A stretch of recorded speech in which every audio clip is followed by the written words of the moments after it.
کبھی کبھار دعوتوں پر اس مکان میں آتے تو آرسین لوپن کو ان کی خدمت میں باریاب ہونے کا موقع نہیں دیا جاتا۔ کبھی کسی بہانے سے اسے ٹال دیا جاتا، کبھی کہہ دیتے آج چھٹی ہے اور بڑے شوق سے جہاں جانا چاہیں جا سکتے ہیں۔ موسیو ایمرے کا حلقہ احباب بہت وسیع تھا۔ اس میں فرانس کی اونچی اونچی ہستیاں شامل تھیں، پارلیمنٹ کے ارکان، فوج کے اعلیٰ افسر، میجسٹریٹ اور وکالت پیشہ حضرات وغیرہ۔ جب بھی یہ لوگ موسیو ایمرے کی دعوت پر آتے، آرسین لوپن کو ان کے قریب بھی پھٹکنے نہ دیا جاتا۔ چنانچہ ایسے موقعوں پر وہ اکثر اپنے کمرے میں ہی رہتا۔ شروع میں لوپن نے اس معاملے پر غور کیا کہ آخر یہ لوگ اسے مہمان سے ملنے جلنے کیوں نہیں دیتے، لیکن پھر یہ سوچ کر خود ہی معمہ حل کر لیا کہ اس گھر میں خواہ میری کتنی ہی عزت کی جائے، میں بہرحال ایک ملازم ہوں، اور ظاہر ہے کسی ملازم کا مالک اسے اپنے دوستوں میں شریک نہیں کرتا۔ ویسے حقیقت یہ ہے کہ لوپن کو جو مرحلہ درپیش تھا اس میں یکسوئی تنہائی اور علیحدگی ہی اس کے لیے سود مند تھی، تاکہ وہ اسی خلوت میں رہ کر اپنی اسکیم کو عملی جامہ پہنانے کی تدبیریں کرتا رہے۔ اب یہ اس کی خوش نصیبی تھی کہ خود موسیو ایمرے اور اس کی نیک دل بیوی نے ایسا انتظام کر دیا تھا کہ کئی گھنٹے لوپن اپنے کمرے میں بیٹھا رہتا اور کوئی وہاں نہیں آتا۔ لوپن وقت ضائع کرنے کا بالکل قائل نہ تھا، اگرچہ اپنے نام نہاد فرائض ادا کرتے ہوئے 2 مہینے گزر گئے تھے۔ چوری چھپے وہ کئی مرتبہ اس تجوری کا معائنہ کرایا تھا جس میں قارون کا خزانہ نہ جانے کب سے بند پڑا تھا۔ تجوری اتنی مضبوط تھی کہ اسے توڑنا تقریباً ناممکن تھا۔ بہرحال اسے کھولنے کی کوئی صورت لوپن کے دماغ میں نہیں آئی، لیکن نہایت صبر و استقلال سے وہ غور و فکر میں لگا رہا۔ قدرت نے اس میں بعض ایسے نادر صفات کوٹ کر بھری تھیں جو عام لوگوں میں نہیں تھیں۔ لوپن خود اپنے ساتھیوں سے کہا کرتا، ضروری نہیں کہ ہر جگہ طاقت کامیاب ہو، ایسی جگہوں پر عیاری آڑے آتی ہے، اس لیے جو شخص بھی طاقت صرف کرنے کے بعد ناکام ہو جائے اسے لازم ہے کہ نہایت صبر و ضبط سے موقع محل کے مطابق عیاری سے کام لے۔ آہنی تجوری میں کسی طرف سے راستہ نہ پا کر لوپن نے طاقت استعمال کرنے کا خیال ترک کر دیا اور ذہن کا وہ خانہ کھولا جس میں جوہر عیاری بھرا ہوا تھا۔ اس مقصد کے لیے پہلی چیز جو اس کی مدد کے لیے حاضر ہوئی وہ کپڑے کا بنا ہوا فیتا تھا۔ اس فیتے کے ذریعے لوپن نے اپنے کمرے میں مختلف جگہوں کی پیمائش کر کے فرش میں ایک سوراخ کیا جس میں شیشے کی نالی کا ایک چھوٹا سا ٹکڑا پھنسا دیا۔ اس ٹکڑے کا نچلا سرا کمرے میں بڑی ہوئی ایک کارنس کی اوٹ میں آ گیا، اس لیے اسے وہاں سے دیکھنا محال تھا۔ اب لوپن اس خود ساختہ دوربین سے موسیو ایمرے کے کمرے کا جب جی چاہے معائنہ کر سکتا تھا، جس میں اس کی جان سے زیادہ عزیز آہنی تجوری دھری تھی۔ لوپن اپنی اس نادر ترکیب پر بے حد خوش تھا، کیونکہ اسے نہ صرف نچلے کمرے کے تمام مناظر دکھائی دیتے تھے بلکہ نیچے ہونے والی تمام گفتگو بھی آسانی سے اس کے کانوں تک پہنچ جاتی تھی۔ اس دن کے بعد سے لوپن کا معمول ہو گیا کہ دن بھر اپنے کمرے کے فرش پر اوندھا لیٹ کر نالی کے ذریعے نچلے کمرے کا جائزہ لیتا رہتا۔ یہ بات بہت جلد اسے معلوم ہو گئی کہ اس کمرے میں موسیو ایمرے اور اس کی چالاک بیوی کے علاوہ کوئی نہیں آتا۔ یہ دونوں میاں بیوی اپنا وقت کا بڑا حصہ تجوری کے آس پاس ہی گزارتے تھے اور نہ جانے کون سے رجسٹروں اور کاغذوں کا مطالعہ کرتے رہتے۔ کبھی میاں کوئی کاغذ بیوی کو دکھاتا، کبھی بیوی کوئی رجسٹر میاں کے سامنے رکھ دیتی اور پھر وہ دبے لہجے میں کچھ باتیں کرتے اور گردنیں ہلاتے۔ لوپن کے لیے یہ تماشا بے حد دلچسپ تھا۔ تجوری کھولنے کے لیے وہ اس دروازے پر لگا ہوا ایک چمکدار لٹو نما ہینڈل 4 بار معمولی وقفوں سے گھماتے، پھر تجوری کے ایک سوراخ میں چھوٹی سی کنجی لگائی جاتی اور ہلکی سی آواز کے ساتھ ہی آہنی دروازہ کھل جاتا۔ تجوری کبھی بیوی کھولتی، کبھی اس کا میاں، اور آرسین لوپن کوشش کے باوجود یہ جاننے میں ناکام رہا کہ تجوری کی کنجی میاں اپنے پاس رکھتا ہے یا بیوی، یا وہ اسے کہیں چھپا دیتے ہیں۔ تاہم اس نے حوصلہ نہ ہارا۔ وہ سمجھتا تھا کہ جلد یا بدیر اسے کنجی کے رکھنے کی جگہ بھی مل جائے گی۔ ایک دن عجیب بات ہوئی۔ لوپن اپنے کمرے کے فرش پر حسب عادت اوندھا لیٹا تھا اور نیچے کا تماشا دیکھ رہا تھا۔ موسیو ایمرے اور اس کی بیوی نے تجوری کھولی، چند لمبے اور لپٹے ہوئے کاغذ نکالے اور تجوری یوں ہی کھلی چھوڑ دی اور بے خیالی میں باتیں کرتے ہوئے کمرے سے باہر نکل گئے۔ لوپن پھرتی سے اٹھا اور اپنے کمرے سے نکل کر نچلی منزل پر چلا گیا اور دبے پاؤں تجوری والے کمرے میں گھس گیا۔ اس کی آنکھیں تجوری کا اندرونی جائزہ لینے کے لیے بے قرار تھیں۔ ابھی لوپن نے تجوری کی طرف قدم بڑھایا ہی تھا کہ وہ دونوں واپس آ گئے۔ زندگی میں شاید یہ پہلا موقع تھا کہ لوپن جیسے آہنی عزم والے شخص کے چہرے پر پسینہ آ گیا۔ اس نے ہکلاتے ہوئے معذرت کی، معاف کیجیے گا، میں موسیو ایمرے سے ایک ضروری بات کہنے آیا تھا لیکن یہاں کوئی نہیں تھا۔ یہ کہہ کر لوپن کمرے سے باہر نکل گیا۔ جردیس اس کے پیچھے تیزی سے گئی اور لوپن کا بازو پکڑ کر کہنے لگی، تو اس میں پریشان ہونے والی کون سی بات ہے؟ موسیو لوپن بے تکلف آیا کیجیے، اسے اپنا ہی گھر سمجھیے۔ واقعہ یہ ہے کہ میں اس وقت خود آپ کو بلانے کا ارادہ کر رہی تھی۔ ایک اہم معاملے پر آپ کا مشورہ چاہیے۔ فرمائیے، اگر میری سمجھ میں کچھ آیا تو عرض کروں گا۔ لوپن نے اطمینان کا سانس کھینچتے ہوئے کہا، دیکھیے آپ سے کوئی چیز چھپی ہوئی تو ہے نہیں۔ عورت نے کہنا شروع کیا، ہم بڑی مشکل سے اپنی سفید پوشی کا بھرم قائم کیے ہوئے ہیں۔ لوگ سمجھتے ہیں کہ ہمارے پاس کروڑوں فرانک کے کفالت نامے موجود ہیں، مگر انہیں یہ خبر نہیں کہ ہم ان کفالت ناموں سے ایک کوڑی کا بھی فائدہ نہیں اٹھا سکتے۔ اپنے گزارے اور اخراجات کے لیے ہم گھر کا قیمتی سامان اب تک چپکے فروخت کرتے رہے ہیں، لیکن اب بیچنے کے لیے کوئی چیز باقی نہیں رہی۔ کئی روز سے میں اپنے شوہر پر زور دے رہی ہوں کہ کسی نہ کسی طرح ان کفالت ناموں میں سے ایک آدھ کو ٹھکانے لگاؤ، تبھی خرچہ چلے گا۔ اب آپ سے پوچھنا صرف یہ ہے کہ ہم اس وقت ملکی کفالت نامے بیچیں یا غیر ملکی؟ مگر آپ تو فرماتے تھے کہ عدالت کی طرف سے ان کفالت ناموں کی فروخت منع ہے، لوپن نے پوچھا۔ لیکن ان میں سے ایک آدھ نکال کر فروخت کر ڈالیں تو کسی کو کیا پتہ چلے گا؟ ویسے بھی ان سب کا اندراج حکومت کے یا عدالت کے کسی شعبے میں تو ہے نہیں، موسیو ایمرے نے وضاحت کی اور آگے بڑھ کر تجوری کے دونوں پٹ کھول دیے۔ بے شمار بنڈل پتلی ڈوری سے بندھے ہوئے اوپر تلے رکھے تھے۔ عورت نے لپک کر ایک بنڈل اٹھانا چاہا، مگر موسیو ایمرے نے اسے روکتے ہوئے کہا، ٹھہرو، جلد بازی سے کام لینے کی ضرورت نہیں۔ میری رائے میں غیر ملکی کفالت ناموں کو بیچنا مناسب نہ ہوگا، کیونکہ بیرونی منڈی میں ان کی قیمت روز بروز بڑھتی جا رہی ہے اور مقدمات جیتنے کے بعد ہم انہیں منہ مانگی قیمت پر بیچ سکیں گے، اس لیے انہیں تو وہیں رکھ دو۔ البتہ ملکی کفالت ناموں میں سے ایک دو فروخت کیے جا سکتے ہیں۔ کیوں موسیو آرسین لوپن، آپ کیا کہتے ہیں؟ لوپن کو اصولاً کہنا تو یہ چاہیے تھا کہ سب کے سب کاغذات میرے حوالے کر دو، میں یہاں جھک مارنے آیا ہوں کیا؟ لیکن اس نے مجبوراً موسیو ایمرے کی تائید کی اور کہا کہ اس موقع پر غیر ملکی کفالت نامے بازار میں لانا خطرناک ہوگا، بلکہ ملکی کفالت نامے ہی بیچ دیے جائیں۔ چنانچہ عورت نے جلدی سے ایک اور بنڈل نکالا، اس میں سے ایک کاغذ کھینچا اور اپنے شوہر کے حوالے کر دیا۔ وہ اسی وقت اسے بیچنے کے لیے بازار چلا گیا۔ تھوڑی دیر بعد اس نے واپس آن کر بتایا کہ وہ کفالت نامہ 46,000 فرانک کی عوض بک گیا۔ ایک ملکی کفالت نامے کی مالیت 46,000 فرانک! لوپن کے منہ میں پانی نہ آتا تو کیا آتا۔ اس کا مطلب یہ ہوا کہ غیر ملکی کفالت نامے تو بہت زیادہ قیمت پر بکیں گے۔ بس اب دیر کرنا لاحاصل ہے، خدا جانے آگے چل کر کیا حالات پیش آئیں، اس لیے تجوری خالی ہو جانی چاہیے۔ لیکن کیسے؟ رہ کر ایک بات لوپن کے ذہن میں کانٹے کی طرح کھٹکتی تھی، یعنی اس گھر میں اتنی مدت رہنے کے باوجود گھر کا رویہ ایک ملازم کے ساتھ مالکان کا جو ہونا چاہیے تھا وہ لوپن کے ساتھ نہ تھا۔ جردیس اس کی بڑی عزت کرتی تھی، موسیو ایمرے بھی احترام میں پیش تھا، لیکن اسے کوئی کام نہیں دیا جاتا۔ کام تو کیا، وہ اس کا نام بھی اپنی زبان پر نہیں لیتے تھے۔ بس سارا دن موسیو کی تکرار ہوتی رہتی۔ ان کے رویے سے لوپن کو یہ محسوس کرنے میں دیر نہ لگی کہ اس مکان میں وہ کوئی غیر معمولی ہستی بن کر رہ رہا ہے، جسے معزز مہمانوں سے ملانا گویا اس ہستی کا وقت ضائع کر دینے کے مترادف ہے۔ ایک بار پارلیمنٹ کے 2-3 ارکان موسیو ایمرے کی دعوت پر تشریف لائے تو انہوں نے خود ایمرے سے پوچھا کہ یہ صاحب جو اکثر آپ کے مکان میں دیکھے جاتے ہیں کون ہے؟ تو اس کے جواب میں ان میاں بیوی نے مہمانوں کو بتایا کہ وہ ہمارے بہت بڑے محسن ہیں اور طبیعت کے نہایت شرمیلے، انہیں میل ملاپ کچھ زیادہ پسند نہیں۔ اتفاق سے یہ باتیں لوپن اپنے کانوں سے سن رہا تھا اور مکان کی ڈیوڑی میں سے گزر رہا تھا۔ یہ سن کر اسے بڑا غصہ آیا اور اس نے دل میں کہا، بہت خوب، تو گویا میں شرمیلا ہوں اور مجھے معزز مہمانوں سے ملنے کا کوئی حق نہیں۔ لیکن سوال یہ ہے کہ مجھے ان لوگوں نے ہوا کیوں بنا رکھا ہے؟ اس نے اس مسئلے پر بڑا دماغ لڑایا مگر کوئی فائدہ نہ ہوا۔ آخر اس نے طے کیا کہ میری بلا سے یہ کچھ ہی کہتے رہیں، میں یہاں جس مقصد کے لیے آیا ہوں اس کو پورا کرنا شروع کروں۔ دن رات کے گہرے مشاہدے اور ہوشیاری کے باوجود آرسین لوپن جان چکا تھا کہ میاں بیوی بے حد چالاک اور چوکنے ہیں۔ ان لوگوں سے بھول چوک کی توقع رکھنا بہت مشکل ہے۔ وہ ایک لمحے کے لیے بھی تجوری کو کھلا نہیں چھوڑتے اور نہ یہ پتہ لگنے دیتے ہیں کہ اس کی کنجی کس کے پاس رہتی ہے۔ ایک بار لوپن تجوری کھلی پا کر کمرے میں جا گھسا، مگر دونوں میاں بیوی اسی وقت واپس آ گئے۔ اس دن کے بعد سے لوپن کو دوبارہ اسی کمرے میں جانے کا موقع نہیں ملا۔ ان حالات میں ظاہر ہے آرسین لوپن کا صبر کا پیمانہ روز بروز لبریز ہوتا جا رہا تھا۔ اچانک پیرس کے چند اخباروں نے موسیو ایمرے اور اس کی بے پناہ دولت کے بارے میں طرح طرح کے قصے اور افسانے چھاپنے شروع کر دیے۔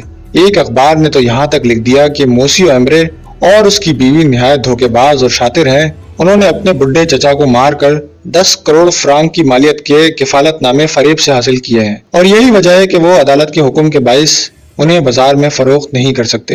ایک اور اخبار نے یہ سنسنی خیز خبر شائع کی کہ ہمیں اپنے ذرائع سے یہ پتہ چلا ہے کہ موسیو ایمرے نے پچھلے دنوں بازار میں ایک کفالت نامہ